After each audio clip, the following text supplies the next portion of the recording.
This will be a day long remembered. Now I am the master. Welcome to another episode of Legends and Theories. This is another spoiler-filled review for WandaVision, Season 1, Episode 8, previously on. This episode is a very straightforward plot, which was to compare to the rest of the series.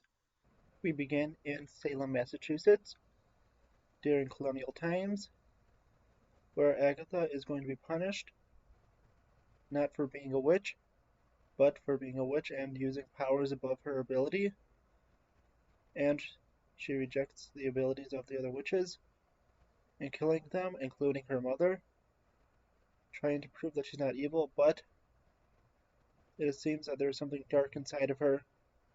We then return to the present, where Agatha threatens Wanda with her kids to go and revisit her past, or else she will kill the kids.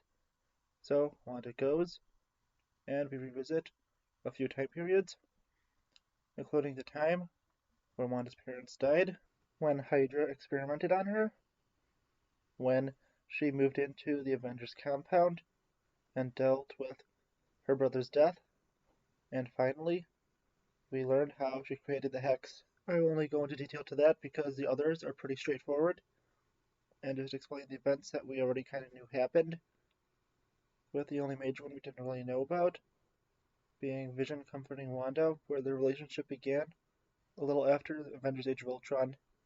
Wanda visited the Sword HQ, where she was demanding to see Vision's body so she could bury it.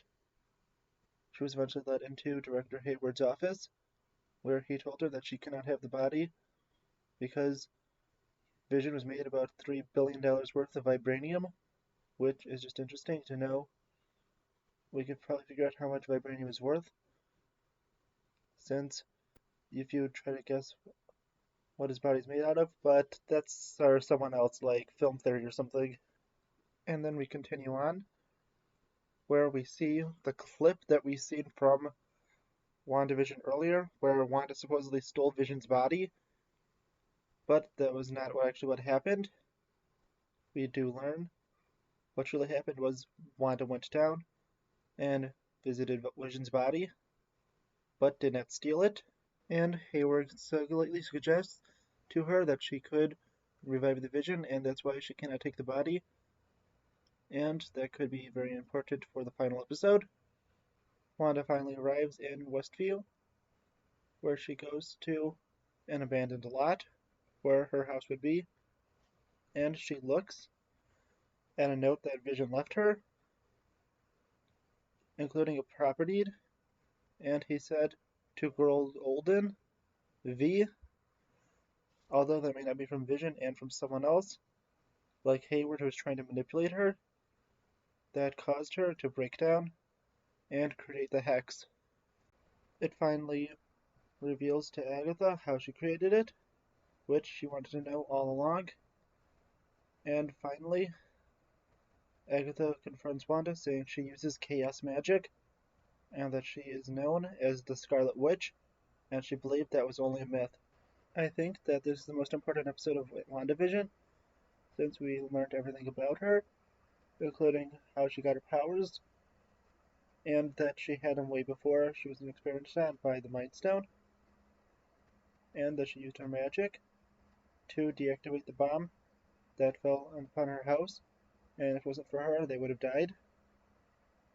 Continuing, when we go to the Hydra experiments, we definitely see the outline of Scarlet Witch inside of the explosion of the Mind Stone when she touches it and gets her powers amplified. It's nice to get some context to the relationship between Wanda and Vision and how it began. And it's been confirmed that Wanda always loves sitcoms, which many was able to figure out, including me. I just didn't mention it. And it definitely proves why she made life become a sitcom.